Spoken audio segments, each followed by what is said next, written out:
ಅನುದಿನದ ಆಹಾರ ಮೇ 28 ಗುರುವಾರ 1000 ಮತ್ತು 10,000 ಇಬ್ರಿಯ 12:22-24.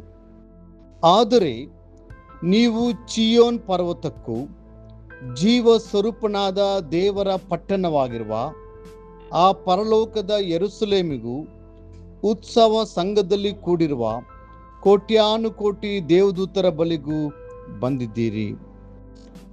ಒಬ್ಬ ವ್ಯಕ್ತಿಯು ಕ್ರಿಸ್ತನನ್ನು ತನ್ನ ಹೃದಯದಲ್ಲಿ ಸ್ವೀಕರಿಸಿ ಆತನ ಹತ್ತಿರಕ್ಕೆ ಬರುವಾಗ ಅವನು ಅನೇಕ ಆಶೀರ್ವದಿಸಲ್ಪಟ್ಟ ಆ ಸೌಲಭ್ಯಗಳನ್ನು ಅನುಭವಿಸಲು ಪ್ರಾರಂಭಿಸುತ್ತಾನೆ. ಅವನು ಚಿಯೋನ್ ಪರ್ವತಕ್ಕೆ, ಜೀವವುಳ್ಳ ದೇವರ ಪಟ್ಟಣವಾದ ಪರಲೋಕದ ಯೆರೂಸಲೇಮಿಗೆ ಬರುತ್ತಾನೆ. ಆ ಪರಲೋಕದಲ್ಲಿ ಹೆಸರು ಬರೆಯಲ್ಪಟ್ಟಿರುವ ಸ್ವಚ್ಛಲ ಮಕ್ಕಳ ಸಾಮಾನ್ಯ ಸಭೆಗೂ ಸಭೆಯವರ ಬಳಿಗೂ ಬರುತ್ತಾನೆ. ಪರಿಪೂರ್ಣರನ್ನಾಗಿ ಮಾಡಲ್ಪಟ್ಟ ನೀತಿವಂತರ ಆತ್ಮಗಳ ಬಳಿಗೂ ಯೇಸು ಕ್ರಿಸ್ತನ ರಕ್ತದ ಬಳಿಗೂ ಬರುತ್ತಾನೆ. ಅಷ್ಟೇ ಅಲ್ಲ, ಅವನು ಅಸಂಖ್ಯಾತರಾದ ದೇವದೂತರ ಸಭೆಯ ಬಳಿಗೂ ಬರುತ್ತಾನೆ.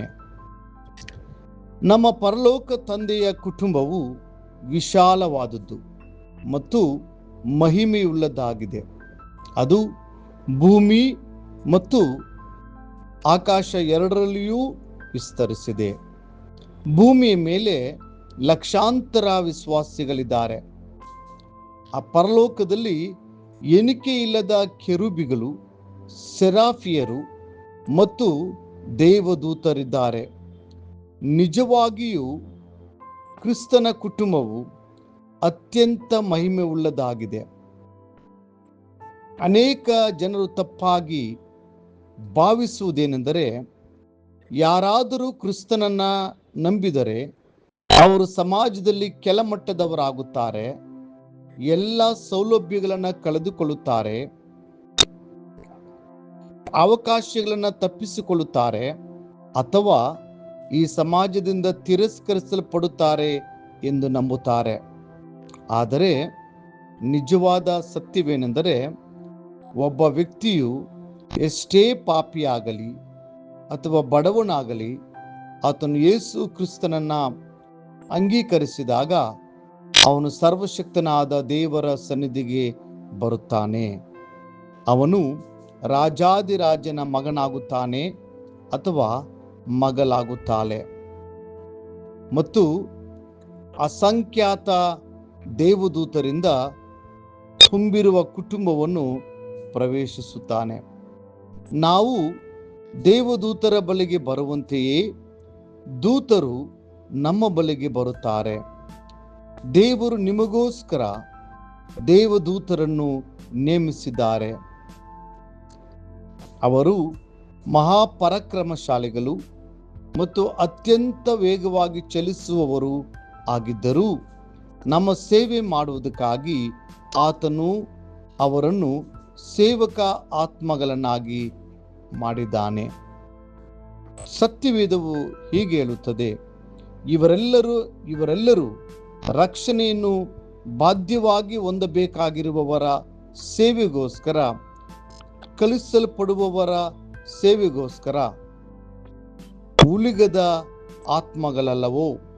ಇಬ್ರಿಯ 1:14.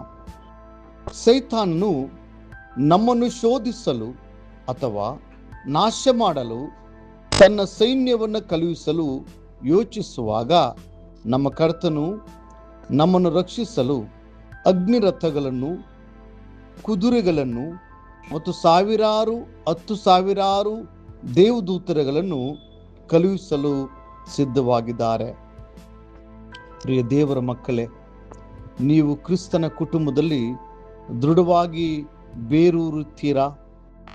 ಮುಂದಿನ ಅಧ್ಯಯನಕ್ಕಾಗಿ ದೇವರ ವಚನ. ಆಗ ಎಲೀಷನು ಅವನಿಗೆ, ಹೆದರಬೇಡ, ಅವರ ಕಡೆಯಲ್ಲಿರುವವರಿಗಿಂತಲೂ ನಮ್ಮ ಕಡೆಯಲ್ಲಿರುವವರು ಹೆಚ್ಚಾಗಿದ್ದಾರೆ. 2 ಅರಸುಗಳು 6ನೇ ಅಧ್ಯಾಯ 15-16. ಈ ದಿನ ಓದುವ ದೇವರ ವಾಕ್ಯ. ಮುಂಜಾನೆ 2 ಪೂರ್ವಕಾಲ ವೃತ್ತಾಂತ 4, 5, 6 ಅಧ್ಯಾಯಗಳು. ಸಂಜೆ ಯೋಹಾನನು ಬರೆದ ಸುವಾರ್ತೆ 10ನೇ ಅಧ್ಯಾಯ 24-42 ವಚನಗಳು. ದೇವರು ನಿಮ್ಮನ್ನು ಸಮೃದ್ಧಿಯಾಗಿ ಆಶೀರ್ವದಿಸಿ ಕಾಪಾಡಲಿ.